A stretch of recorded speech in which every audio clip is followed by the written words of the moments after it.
ठंडी में मस्ती। दो आदमियों की कहानी। सर्दियों की एक चमचमाती सुबह थी।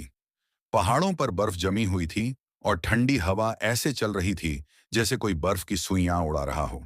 गांव के बाहर नदी के पास रामू और गोलू, दोनों दोस्त, गरम चाय लेकर बैठे थे। रामू ने चाय का एक घूंट लिया और बोला, ओए गोलू, आज की ठंड में ना चाय पीते पीते भी दांत बज रहे हैं। गोलू अपनी टोपी कानों तक खींचते हुए बोला, ठंड तो है भाई, पर मजा भी तो आ रहा है। देख, सांस छोड़ते ही धुआं धुआं।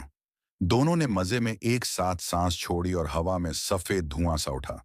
दोनों खिलखिलाकर हंस पड़े। ठंड में करने लायक शरारतें, रामू ने कहा। चल गोलू, मजा तब है जब ठंड में कुछ अलग किया जाए। चल, नदी किनारे जाकर देखते हैं कि पानी जमेगा क्या। गोलू बोला, अरे पानी नहीं जमेगा, लेकिन हम जम जाएंगे पक्का। फिर भी दोनों शरारत में उठकर नदी किनारे चले गए। नदी के पास हवा और भी तेज थी। गोलू कांपते हुए बोला, यार, ये हवा तो काट रही है।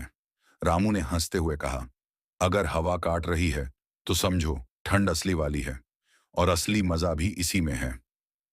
आग के पास गर्माहट। थोड़ी देर बाद दोनों ठंड से कांपते कांपते वापस लौटे और पास के ढाबे में जाकर आग के पास बैठ गए। गोलू ने हाथ सेंकते हुए कहा, वाह, आग की गर्मी, इसके सामने तो राजा जैसा मजा आ रहा है।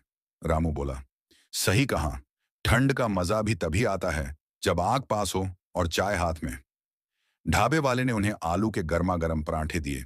दोनों ने खाते खाते कहा, भाई, ठंड में मस्ती का असली मजा तो ऐसे ही आता है, चाय, आग और दोस्त।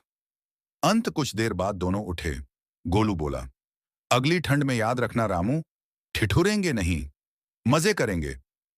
रामू हंसा, हाँ, ठंड का मौसम है ही मस्ती करने के लिए। दोनों हंसते हुए रास्ते पर निकल गए और ठंडी हवा में उनकी हंसी और भी गर्म लग